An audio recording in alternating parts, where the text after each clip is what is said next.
А дел од нашето секојдневие секако е исхраната и секое поднебје од Македонија со храна која што е карактеристична, а сето тоа секако привлекува внимание како за нас кога ќе поидеме во некој дел од Македонија кој што не ни е баш роден крај, сакаме да вкусиме од тоа таму, а ова особено е привлечно за туристите кои што доаѓаат надвор од Македонија.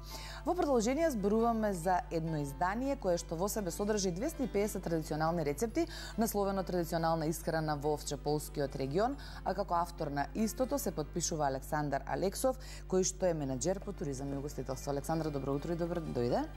Благодарам поканата. И добро не најде. Благодарам. Најпрво дозволете ми да ги поздравам гледачите пред малите екрани и благодарам вас на поканата. Така, Александр, обично овие рецепти, барем заднив, се потпишуваат жени. Ова не е случај со тебе, меѓутоа и намерно дека е сето ова вака, затоа што овој традиционален готвач го посветуваш на својата баба, која што е виновна, за да се роди интересот кај тебе за храната од овој дел на Македонија. Апсолутно така, мојата баба што е најраната возраст ми вдакна љубов кон исхраната и таа остана како моја идна професија, целиот живот го посветив на исхраната. Македонската баба и мајка е многу мудра. Таа знаела многу кулинарски вештини, посветила многу голема љубов на исхраната, па тоа е тајната на македонска традиционална кујна, што е толку вкусна и автентична. И сега, зашто токму Овчеполскиот регион е твојот избор? Затоа што јас од таму потекнувам, на корените секојаш треба да бидеме горди. Мислам дека таму се уште не е откриено. Македонската традиционална храна не е позната, многу тајни се кријат, има многу простор за истражување, па тоа беше путикот да истражам нешто и да остане како културно наследство за идните генерации. И сега како го правеше тоа истражување? Обично сите оние домаќинки повозрасните кои што ги знаат тие рецепти кои што се стари, кои што се чуваат со векови, можеби не спеќе меѓу нас, меѓутоа дел од нив сето тоа го пренесуваат на своите поколенија. Како дојде ти до сите овие рецепти освен помошта на баба ти? Така, ова е плод од двегодишни истражувања, користејќи на различни научни истражувачки методи. Најчесто тоа ги собирав од стари баби, од сите краеви на Овчеполието. Рецептите внатре се дел од нив се заборавени од времето и веќе многу одамна не се приготвуваат на современата трпеза. Рецептите се доловени на многу сликовит начин, на еден уметнички начин, по примерот на светските познати гастрономи. Значи, книгата е многу лесна за читање, може да биде многу јасна и прецизно за читање од најмалата до највозрасната популација. Така, овие кај што отворив барем на страницата 58-59, вели чорба од коприви, чорба со коприви и полжави, чорба со коприви и ориз, каша со коприва, потоа погача со пченкарно брашно, пресна погача. Има и солени и сладки рецепти, 250 на број. Кажи ми, интересот сега за сега, колку време како што издадена книгата? Па месец и половина, интересот е голем. Значи, книгата е интересна. Сега книгата може да се најде во издавачката куќа Матица. Наскоро ќе биде дистрибуирана и цела Македонија, па така ќе биде во можност да ја земат сите читатели. Така, само да кажеме дека на 3116-566 очекуваме тројца од вас, оние кои што сакаат да готват, кои што сакаат да експериментираат во готвењето, кога велам експериментираат, да пробаат да направат нешто што досега не го направиле, а кое што со години, со векови се подготвувало под ова наше македонско небо, нека се јават на 3116-566, Атанас Алексов им подарува книги. Добро утро, велам за кого? Ало, добро утро? Кој не се јавува? Снежана на телефон. Господја Снежана, прво да ве прашам за вас готвењето обврска или задоволство? Задоволство. Драго ми е дека е тоа така. Дали повеќе... Да, голем поздрав до гостинот, а ова што го направила нешто нема зборови. Браво. Така. Кажете ми дали повеќе сакате да подготвувате сладки или солени работи? Па и тоа и тоа. И тоа е убаво и солено и благо. Од кој дел на Македонија доаѓате, каде сте родени, вашите корени? Прилепско. Да. Дома готвите ли нешто што е останато по рецепт од баба, од прабаба? Да. Така. Да.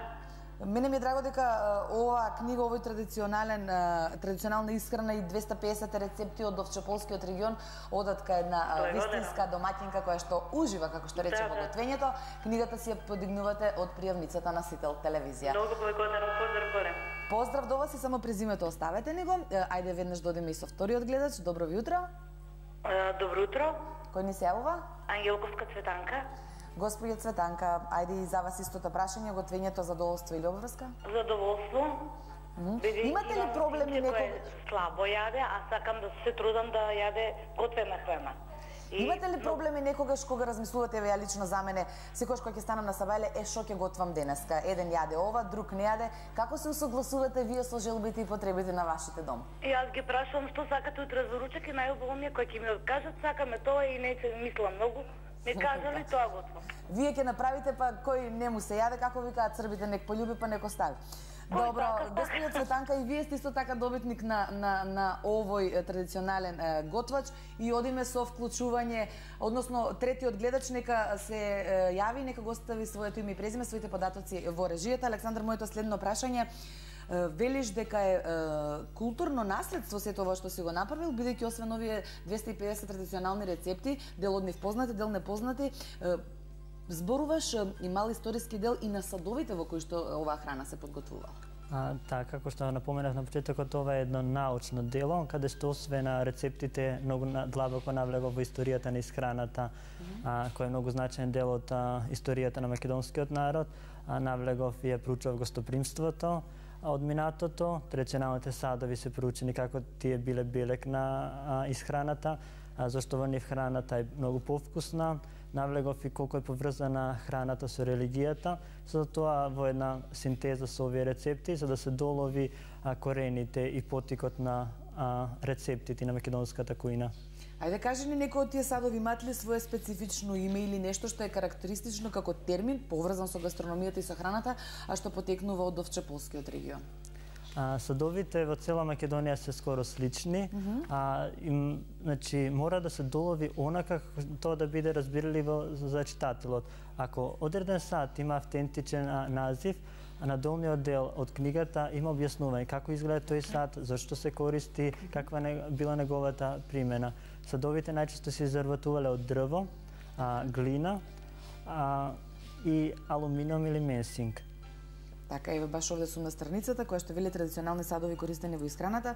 Садовите ни зборуваат за интелектуалниот развој за богатството на храната, тоа значи прогрес преку садовите до различни технологии за производство и организација на живење и повеќе култови. Ангелина Маркус, наша драга гостинка, ова е нејзина мисла за млекото и за млечните производи, национални јадења со месо, потоа разни зачини и како истите можат да се користат. Сето ова поместено на 240 страници, 250 рецепти.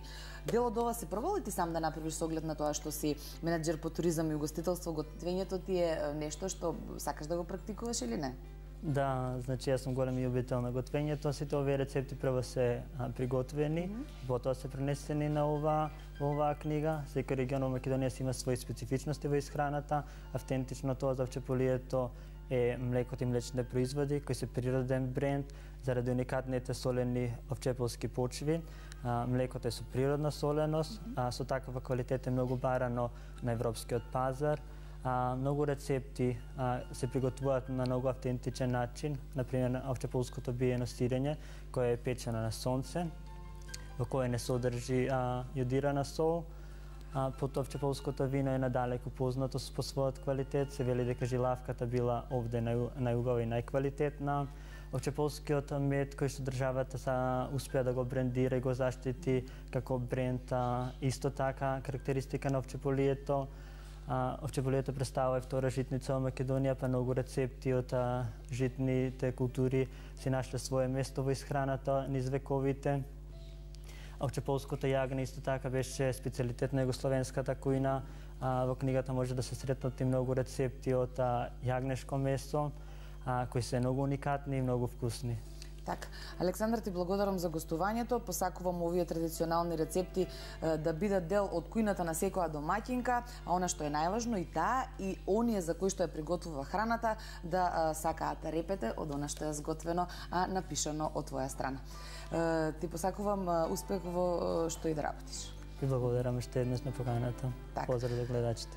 Во продолжение од Овчеполието се селиме во Струмица, информација поврзана со филмот.